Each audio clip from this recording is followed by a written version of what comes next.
Bloomberg Audio Studios. Podcasts, radio, news.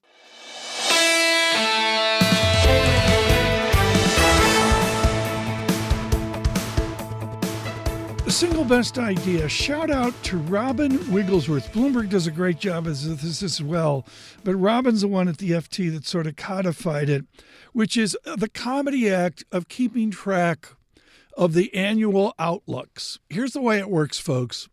In the vicinity of October, if you have the same marketing staff within investment research, you go through the ballet again. And you have some meetings and you get your outlook and you write a draft and 14 people look at it usually, et cetera, et cetera, et cetera. Maybe it's a PowerPoint. Virginie Mazenouth today had a brilliant PowerPoint, very valuable, from Allianz. And then you can have a 7-page outlook, or dare I say a 37-page outlook. The nightmare is when you get a new marketing team on Wall Street, because they have to prove themselves. And so in October, the new marketing team at any given firm is going mental about they got to have the one investment outlook to be all and end all. And Robin over at the FT keeps track of 20, 30, 40 of these outlooks as they go into the new year.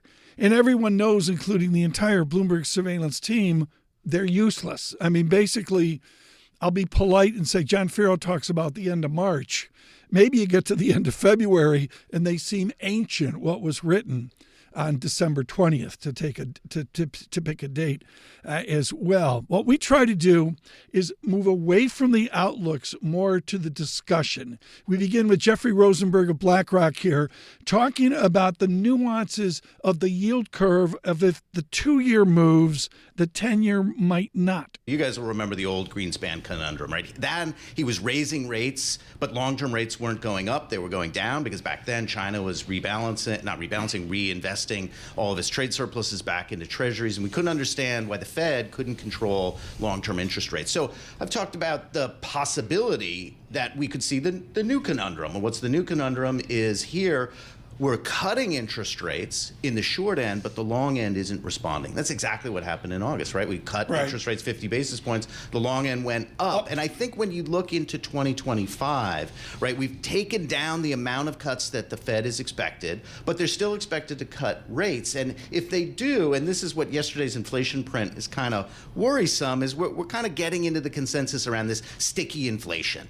Okay, so why are they cutting next month? Next week? Because they want to support the job market and they're concerned about the tightening. So they're showing their hand that there's a little bit of preference for the labor market over the inflation view.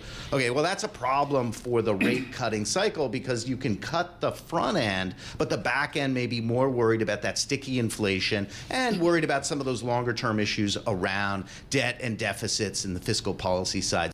An extended conversation with Jeffrey Rosenberg of BlackRock. Program note for those of you listening to Single Best Idea on this Thursday tomorrow, Gene Munster and Dan Ives together on Mag 7. Really looking forward to that.